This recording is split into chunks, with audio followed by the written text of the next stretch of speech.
Yeah, thank you very much, and thank you very much for the very nice introduction.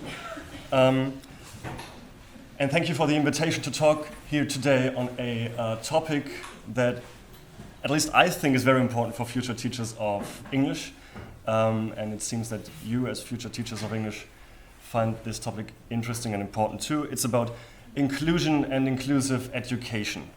And I would like to start this talk by giving you an idea about what inclusion and inclusive education is all about, and then try to transfer this to TEFL actually. I will also touch upon how far we can recognize and deal with children who have certain learning disabilities or certain abilities in our classrooms. What I cannot do today, unfortunately, is to give you one perfect solution to deal with children and students with learning difficulties in our classrooms. But I would like to give you some ideas and some methods, some approaches we already have in foreign language research that could be useful in order to help children with certain learning difficulties. One last thing before I start, I do have a script for this talk, but this is more or less just to keep on track, because for some of the slides I'm going to show you I could go on for hours and hours and hours. So from time to time I will refer to the script and read some passages out. I hope that's okay. But I would like to leave some time for a discussion in the end. So I hope I've reserved enough time for a discussion in the end. So please feel free to mention or ask anything in the end of this talk. The structure of the lecture today is as follows. I've divided the talk into more or less 4 parts. First, I would like to give you a broad overview, as I said, on the concept of inclusion as well as its implications for us as foreign language teachers and researchers. And to do this, I will also try to give you some ideas and some insight from the Finnish educational system, which is thought to be very inclusive. Then I would like to give you also talk about this idea of individualization. So I would like to try to transfer this idea of inclusive education to TEFL, and then give you an idea about what concepts, what methods, what approaches we already have in TEFL to deal with inclusive education. Also, I would like to talk about the passage in 2b and why I think that is important, because we're talking about individualization. And I would like to explain why I see or view individualization actually as a threat to inclusion and inclusive education. But more on that later. And of course, I would like to try and deliver as promised in the title of this talk, discuss and conclude on some challenges, chances, and concepts for inclusive TEFL before we go into a discussion. What I would like you to do, and to get your minds around the idea of inclusion, I would like to do a little experiment with you. And I would like you to think about, for 1 minute or 2 minutes, about the following question. What do I need in order to be successful in an inclusive EFL classroom? Just think about it for yourself, individually, for 1 minute. What do I need in order to be successful in an inclusive EFL classroom? Okay, that's at least some idea or some ideas. We'll get back to that question actually later at the end of this talk, but please keep in mind what you thought about what you need in order to be successful in an inclusive EFL classroom. And before we talk about inclusion, let's get one thing straight. There are no homogeneous groups of learners. That's something we know and something we can take for granted. They simply don't exist. If you look at some of the aspects that can be listed as the traits and talents of learner groups, for example, that Altrichter and Hauser prepared, you might actually be surprised at how different learners can be. And they list a lot of these aspects. For example, experience and knowledge, of course, personal traits, but also attitudes and beliefs. What do students believe in how far are they actually motivated to learn a foreign language in our classrooms? Do teachers play a certain role in the motivation of their students? Certainly. What is especially troubling about the discussion about inclusion in Germany is actually that we are discussing inclusive education almost only in the context of certain labels that we try to attach to our children. For example, ADHD, autism, impairment, but also giftedness, dyslexia, one of my areas, and so on. Now, with this in mind, let us consider the term inclusion first. At its simplest, inclusion is the opposite of exclusion. I'm using a German illustration here. Exclusion means that you have a social system, a country, or a classroom. It's also a social system, where all people inside the system are homogeneous, whereas all people outside of the system are different kinds of people. When people are segregated, those outside of the system that you can see here are grouped together in a certain way, and then after that integrated into the larger system. And we've been seeing integration actually for some time now, and we are discussing it again today in the context of the refugee crisis. But as you can see, the integration of these groups within the larger system is still very static, right? They are still very close together. What inclusion tries to achieve is to go somewhat beyond integration. Inclusion aims to break down these barriers, existing boundaries that are still existent in integration, and it wants to create an open social system or educational system or open classroom. And this is a system where everyone can actually participate to the extent of their own abilities and abilities. Some experts on inclusion even go a step further. They try to dissolve the idea that there even is a closed system, which you can see here in this illustration with this disintegration of the circle in the fourth part there. Now, if you transfer this to school, education, or foreign language teaching, the goal of inclusion is to enable children and learners of English to have equal learning opportunities, more or less. This is very difficult in Germany because in Germany we have a very selective or selection-oriented school system, and I will talk about this a little in more detail a little later. And we certainly have a very highly developed system of schools for children with special educational needs, children who are handicapped in certain ways. Yet the problem with inclusion in Germany is actually twofold. On the one hand, we have a very selective school system that prevents children from having equal educational rights. On the other hand, we talk about inclusion and inclusive teaching in Germany almost always in the context of handicaps, disabilities, and special educational needs.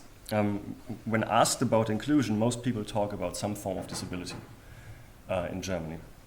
And this is a trend that may be partly due to its representation in the media, more or less. But inclusion is much more than that. It's not about labeling and categorizing certain types of learners. It can even have many different meanings and concepts that also lead to a lot of criticism in the context of inclusion, like the one stated here, which says, ironically, the promotion of the delusion that being present in a school equates with being socially and educationally included is one of the most dishonest and insidious forms of exclusion. So it's not enough to just have children who have certain difficulties in one classroom. We need, of course, some form of support or certain support systems. Now, in talking about inclusion as a concept and in a continuum of definitions, we might consider, and I'm speaking very broadly and simplifying here, the narrow view of inclusion, in which we consider all children as equal from the perspective of basic human rights. Yet we are still separating them, for example, in schools for special education. The other extreme, so-called full inclusion, aims at bringing all children together in one classroom and teach them together despite certain learning difficulties, giftedness or talent or whatever label you want to use. Some people have called this idea actually the utopia of education. It is a desirable goal, but certainly an unachievable one. That is why I actually favor a middle way of inclusion, which Hornby conceptualized as inclusive special education. I'm still trying to find a German term for this. It's not very easy to translate this into German. And this is actually similar to the system that is employed in Finland, which I'm going to talk about in a second, where you allow most children access to regular schools, regular classrooms, in comprehensive schooling, for example, but then allow special training in separate courses. Now, there is this separation or separate training for children who have certain difficulties or impairments. For example, they need help with language, mathematics, reading and spelling, social skills. But they still have the opportunity to attend other classes with their peers. Let me show you the two concepts that Hornby is trying to combine based on an approach developed by Salent. So this term of inclusive special education. And if you look at the elements of special education, I would actually consider those elements of special education good elements of any classroom. Of a TEFL classroom, of a German classroom, math classroom. And then you have the ideas behind inclusive education. And what struck me first was that we have many values and philosophies on the right-hand side of inclusive education. And this is because the idea of inclusive education carries many, normative expectations. And the elements of special education on the left-hand side, as I said, I would actually consider to be good practice in regular classrooms. And the idea behind inclusive special education is to combine these two ideas and concepts. Now, Finland seems to be doing that, and I would like to show you in how far Finland is an example, or even a good example of inclusion. Now, first we have to consider the educational system in Finland. And as most of you might know, since the PISA studies, Finland is considered to be one of the most successful educational systems in the world. Therefore, many systems have tried to find out what makes Finland so special, and if it is even comparable to other systems. So in terms of comparability, many people say, well, Finland is a small country, very homogeneous group. There is no way that we can implement the ideas of the Finnish educational system in other educational systems. To them I would say, well, Finland has a population of about 6.5 to 7 million people. But in Germany we have 16 small states with comparable numbers in population, also 16 different educational systems in Germany. I'm not sure about Lower Saxony, that's probably like 7 million people, 6 to 7 million people. So that would actually, in terms of numbers of population, that is an argument that can actually be ignored, in my opinion. Interestingly, it has taken some time for the Finnish educational system to become successful or to be recognized in such a way. And the reforms they implemented started actually in the 60s and 70s, so 40 to 50 years ago. And we are talking about inclusive education like 4 or 5 years. So the ideas behind these reforms are actually based on some very simple ideas. First of all, they have comprehensive schooling. So they have one school which all students attend. They use less standardized testing and use less selection in their classes. They do have highly qualified teachers, which are handpicked more or less.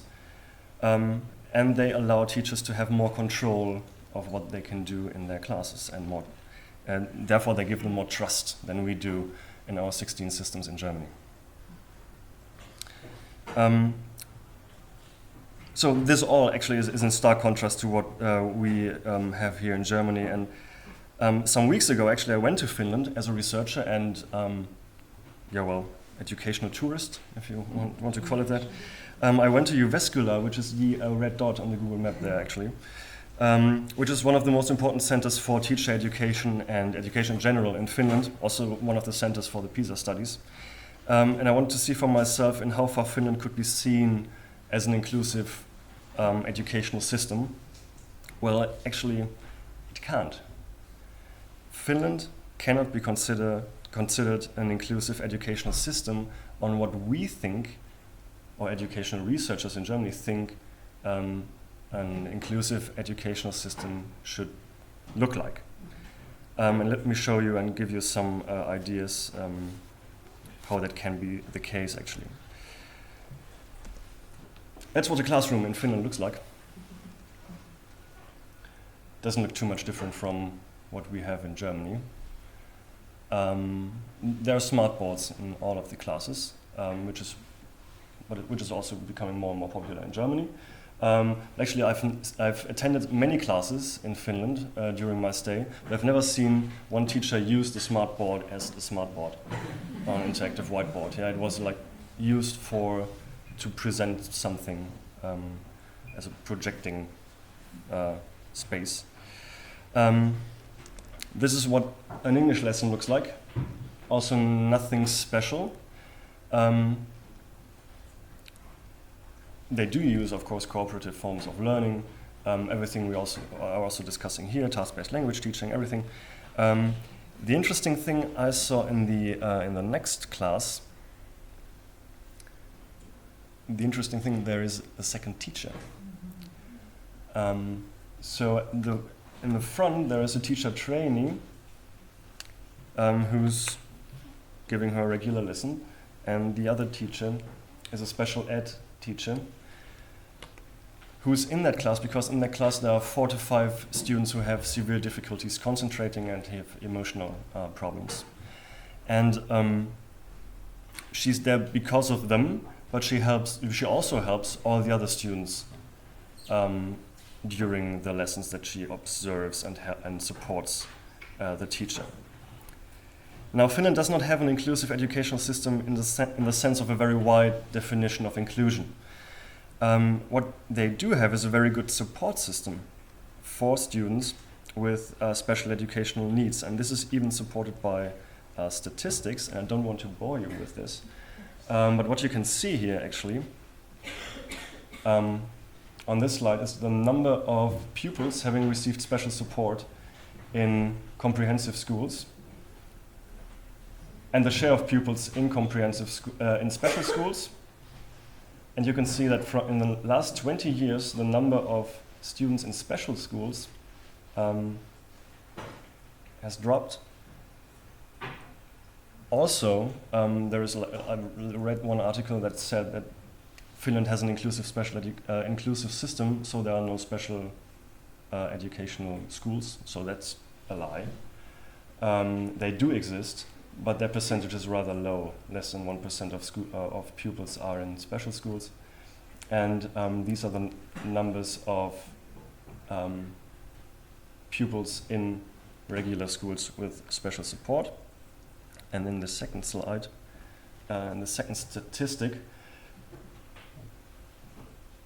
you can see how much or how many of the students have received some form of part-time special education, and you can see that this number is about the school year 2013 to 2014, about 23% of all pupils in comprehensive schools have received some form of special support. And this is really special education, not even like learning assistance or something, or some form of help. If you would also consider that number, it would go up to like 50%. So 50% have received some form of part-time special education. The sad thing about this, also one thing we have in Germany, that the number for boys is higher than that for girls. But that's the way it is. Interestingly, the number for girls rises disproportionately larger than the number for the share of boys in comprehensive schools who get special education has stayed almost the same in the last 15 years, whereas the number of girls gets higher and higher.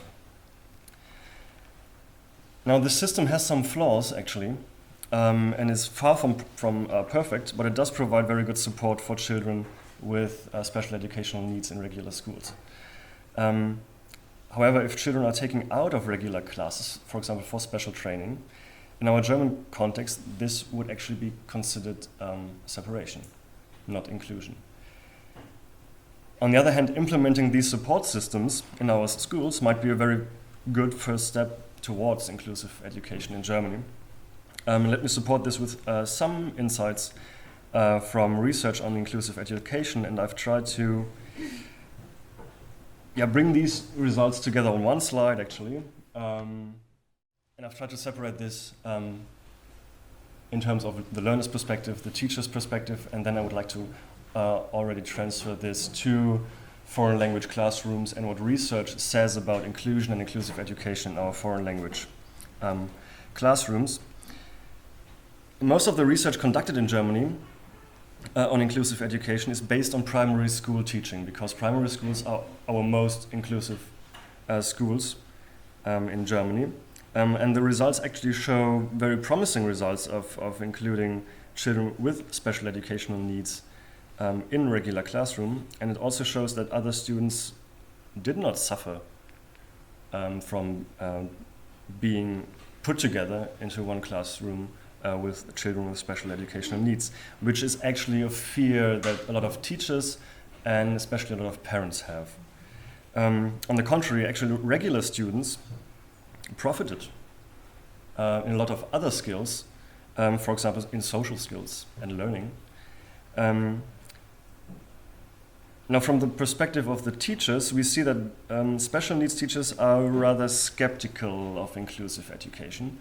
And this one explanation for this might be that they are actually very well prepared, very well trained for special educational needs students, and therefore can assess the needs of children with special educational needs better, and feel more secure about diagnosing certain disabilities than regular schools can. And moreover, the concept of inclusion is considered overwhelming and connected with high demands for the teachers, for regular school teachers. Hence, support systems and structures of cooperation among teachers and this idea of having multi-professional teams, so teachers working together with special ed teachers or certain other professionals, is very important. And what we also know from research is that the integration of special educational needs children is highly dependent on the degree of the disability that they show, or the talent that they show. Yeah. As far as foreign language classrooms goes and foreign language research goes, we do not have sufficient data about inclusive practice in our foreign language classrooms, but we do have some basic recommendations in terms of methods and approaches. And we also have concepts that stem from foreign language teaching in special education. So this, there's a book from Bartosz and Rode from 2014 that looks at some of the ideas of TEFL in special education, for example. But what has already surfaced is that we do have some concepts, or actually a lot of concepts, in TEFL. For example, ideas like individualization, task-based language teaching, which might provide a good basis for inclusive teaching, inclusive TEFL. And this is what I would like to talk about now. Now, with that in mind, in foreign language research and in didactics, we have always emphasized the idea that there are many chances and opportunities in heterogeneous classroom situations. So this is something we take for granted in our subject. For example, ideas like experiencing the unknown, something foreign, they seem to be concepts that we as foreign language teachers are actually in the discipline that is generally entrenched in our discipline. But as Küchler and Rothers discovered, although a change in perspective and diversity seem to be logical elements of foreign language teaching, we can barely find evidence of the concepts of heterogeneity and inclusion in introductory literature, for example. Or especially for you as EFL students. Now, Matthias Trautmann tried to find reasons for this in an article he called Heterogenität kein or ein Thema der Fremdsprachendidaktik. And one reason he found, or the most important reason he found that we don't deal with this problem, is that we have been, and for a long time, we've been only looking for individual differences and strengths of our learners, but with that information we wanted to find more or less generalizable evidence, for example, in the context of theories on language acquisition and language learning. But learning is a very individual process, for example, as König stated in 1991. And what foreign language research has not done to a large extent, in Trautmann's opinion, is carry out research on external as well as social factors and interaction in the TEFL classrooms. And as a result, we know very little about inclusive foreign language learning, its structures, interaction processes in classrooms, and so on. And as I said, I cannot provide you with one good recipe for inclusive education in TEFL today, but what I would like to give you is some thoughts, some maybe first steps towards inclusive TEFL. And one of the most important elements in this very simplified model that I'm trying to draw here are the teachers. English teachers need to have some form of inclusive competence. I'm not sure what that is. I'm going to give you some ideas or some thoughts on what it might be, this so-called inclusive competence. I'm going to try to talk about that in a minute. On the next level, we need good approaches for inclusive practice in TEFL classrooms. And we already have some approaches that we can use that I mentioned before. For example, this foreignness that we take for granted in our discipline. The idea of working on the same concept, on the same topic. In German, we would have something like Lernen am gemeinsamen Gegenstand. Yeah, that is one prerequisite for inclusive education in TEFL classrooms, in my opinion. Task-based language teaching and learning. And in addition to these three, we also need very good material for the teachers to work with and the learners to work with. And this is also one of the areas where much more work actually needs to be done. And the third element in this model is the idea of providing both teachers and learners with an inclusive attitude. In other words, they must recognize, accept, and live this idea of inclusion. Otherwise, it won't work. So they must understand inclusion as a process. Yeah, this utopia of inclusion, they have to understand it as a process. And they have to be able to draw, for example, from principles and idea that we have already established in teaching English as a foreign language. So let's get back to the tricky one. What exactly is inclusive competence? As I said, I'm not sure. But I think we can foster inclusive competence with these four aspects that I'm going to show you. My students in Marburg, they always come to me and ask me because they are afraid of inclusion. They're all teachers who are going to teach, or who are training to become Gymnasiallehrer. And they always come to me and ask me, Mr. Gerlach, could you provide seminars on ADHD, autism spectrum disorder, on giftedness? And I tell them no, I won't. Because I don't want them to be experts or specialists for ADHD or autism or Asperger's or whatever you have. What they need, in my opinion, is a broad overview about some forms of special education. But first of all, the first most important thing for inclusive EFL classrooms, in my opinion, is that the teachers provide high quality EFL lessons with all the concepts and approaches and methods that we already have. And for that, they also need a high level of linguistic, pedagogical content, and language knowledge. For example, in order to diagnose certain needs, certain specific needs of their students. On the other hand, EFL teachers also have to know their limits.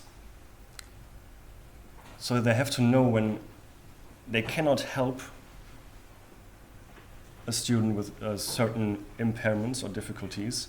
And if they reach that limit, they have to have support, some form of support system within their schools, whether it may be special educational teachers, specialists, learning therapists, whatever you have. And then they have to be able to cooperate in this idea of having multi-professional teams. And the fourth one is that EFL teachers should experience situations of heterogeneity during training in as many different ways as possible. Because we know from research, actually in psychology, that the more we are confronted with heterogeneous groups in whatever way, the less anxious we are to help them, to support them, to design our classrooms in order to help them and develop support systems that lead to a good, inclusive EFL lesson. So what we need rather urgently is this very good support system of special educational teachers and experts in our schools to support you as future teachers of English who reach their limits when trying to help pupils with special educational needs. Now, in my opinion, this would be the first and most important step towards inclusion and inclusive TEFL. Otherwise, if we try to develop drastically new methods and approaches, for example, EFL teachers would be overwhelmed by having to think about their foreign language classrooms in an inclusive way. And this is also an idea that my colleague Skrikler and Rotas warned about, that student teachers or teachers in general who are already working in schools might feel overwhelmed by the idea of new approaches, new methods we need for inclusive TEFL, and may even develop a negative attitude towards inclusion and inclusive education. Now, most of you might know this picture, this drawing and the message behind that. Yeah. There's the prototypical teacher sitting at the desk, and he's giving everyone the same task: climb up that tree. Climb up that tree.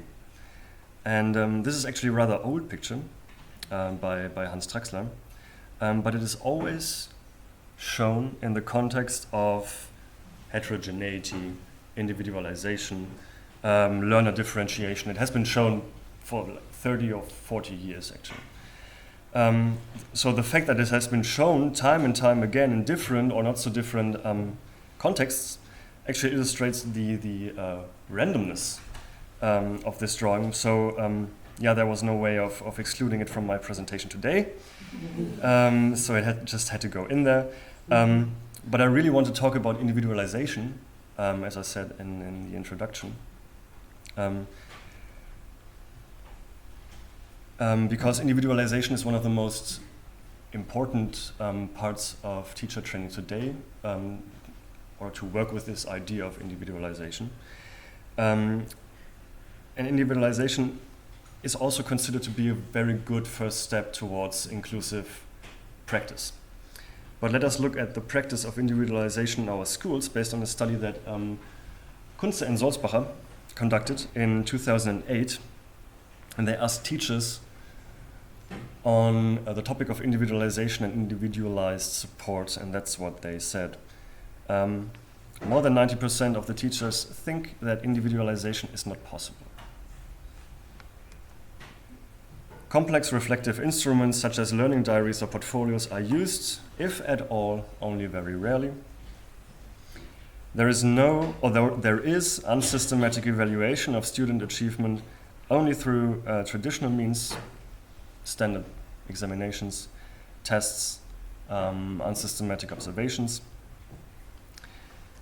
There is no systematic implementation of individual training at school level. There are smaller initiatives by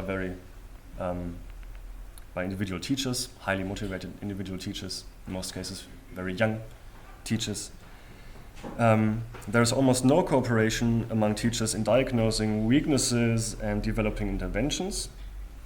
And last but not least, in the teacher's opinion, pupils have to be willing to be helped in order to get help.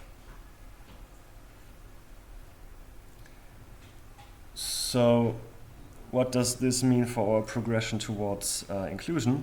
It makes you a little pessimistic, right? It certainly makes me pessimistic.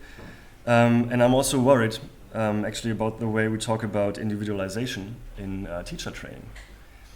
And about what teachers believe individualization means. In fact, I believe that individualization might not be a way towards inclusion.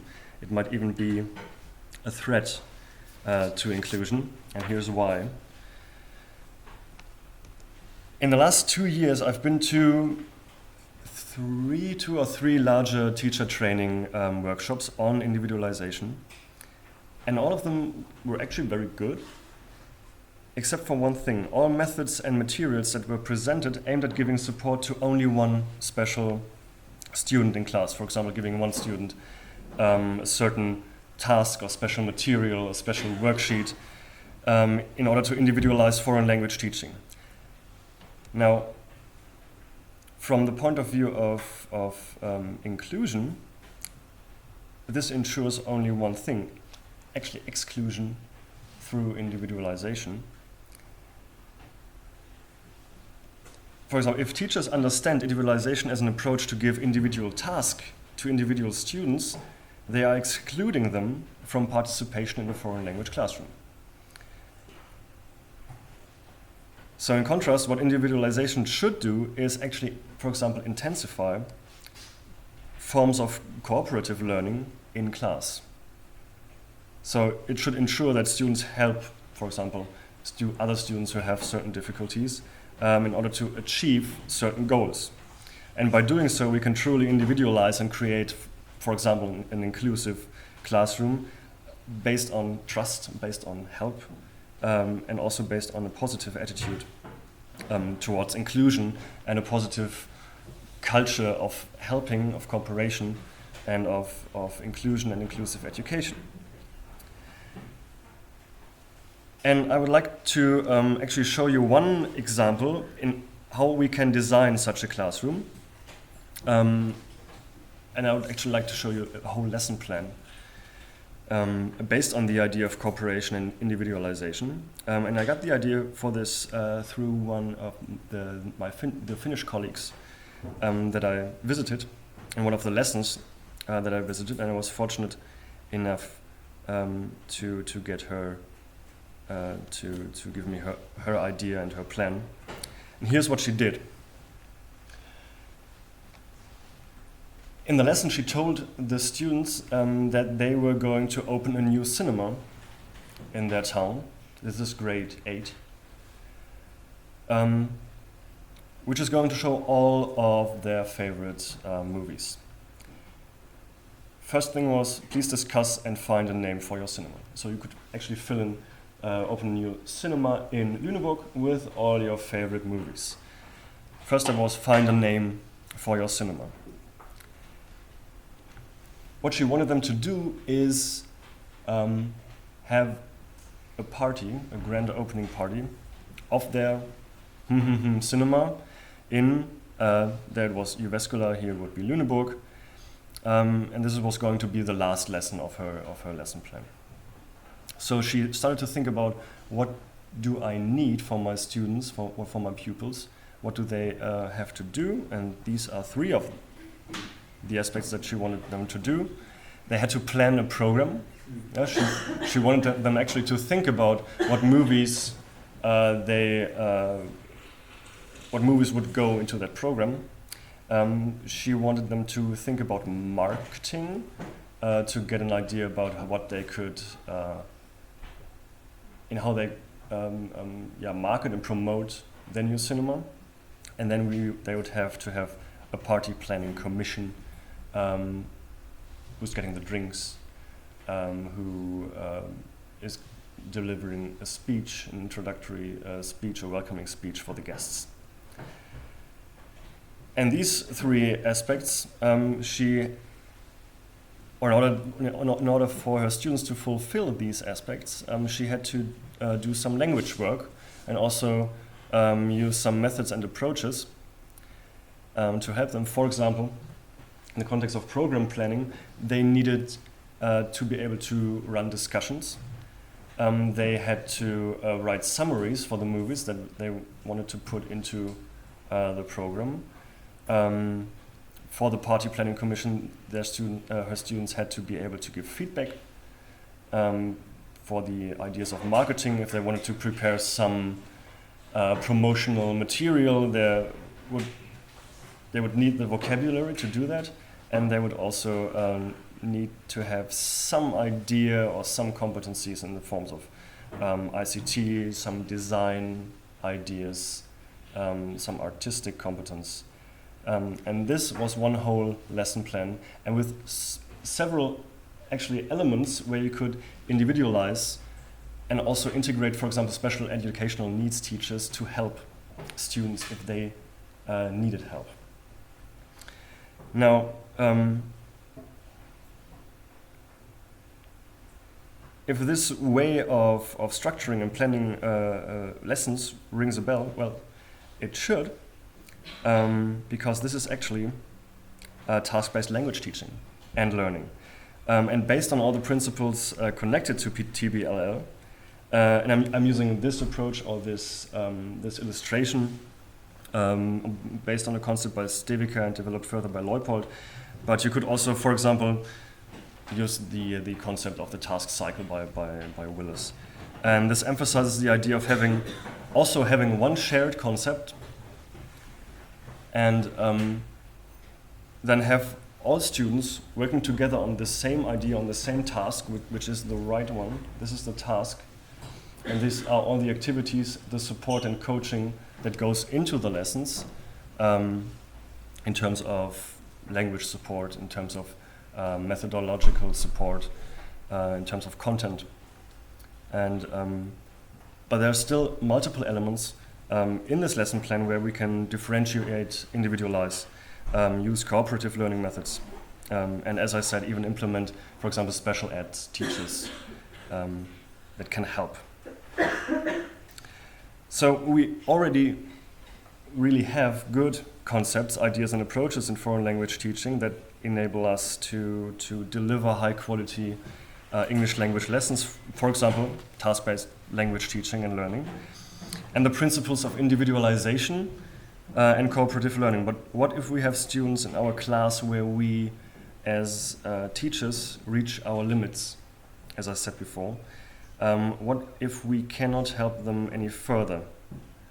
In that case, we need high-quality support system, a high-quality support system of experts, learning therapists, psychologists, and special ed teachers in our schools. And actually, these specialists could then support us as teachers very effectively because they are trained to do that. And the model that I would like to show you is the so-called response to intervention model, which allows this form of support. And this is a tiered system of support. Through this concept, you actually ensure high-quality EFL lessons, in our context, for all students in one classroom at this bottom tier. But all students are actually monitored and supported, for example, by special education teachers. On the second tier, you have to have some form of support system already installed, or you have to install the support system, or it has to be installed in our school system, right? With small groups of students that get special help because they have similar difficulties. And this makes up about 20% actually of all students who tend to have certain forms of learning difficulties, which might even be temporary. Yeah. So these issues can be addressed in small groups and small group interventions. Now, children with severe difficulties, however, need special attention, and they can get this efficiently only through one-to-one support, and that's something we know. And for example, then special training, special interventions by specialists, special educational needs teachers, and in this group you would have probably 1 to 5% of all students who need this very intensive form of individual support. Now this really combined with the aspects and approaches I've shown you before would be a very important step towards inclusion and inclusive education, also in the context of our EFL classrooms. And let me sum up very quickly some of the points that I've made today before we can actually start discussing these issues together. Now, as the title of my lecture promised, to talk about chances, challenges, and concepts, I would like to try to fulfill this promise by filling in these 3 boxes with some concluding remarks. For chances, as regards chances, no one would actually deny or question the basic idea behind inclusive education, with all the very normative and ethical ideas behind inclusion and inclusive education. Now, research has shown some promising results in terms of fostering social skills, and inclusion can be seen as an important part of, or actually can be the basis for school development and lesson development and team development in our schools. And moreover, our EFL classrooms really seem to provide a good basis for thinking inclusively. Second, we are facing enormous challenges in terms of inclusion and inclusive education. There are many open questions about financing, about finding good staff and personnel. We have to think about how we can implement the idea behind inclusion in our society and how far our educational system needs restructuring. And with that, we also must, in my opinion, really kill the idea of having to label children according to certain special educational needs. And furthermore, regular school teachers should play a vital part in establishing inclusion as a concept in our schools and our society among our children, and thus in future generations.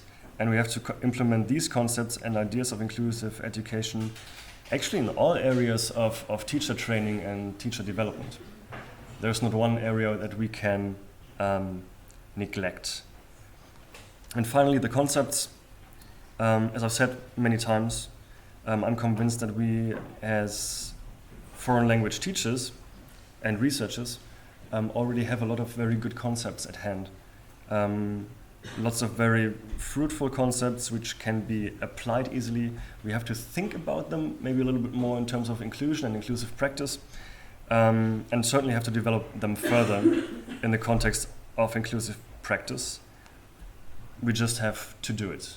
So with that, I thank you very much for your attention, and I would like to invite you to a discussion about what I've told you today. Thank you.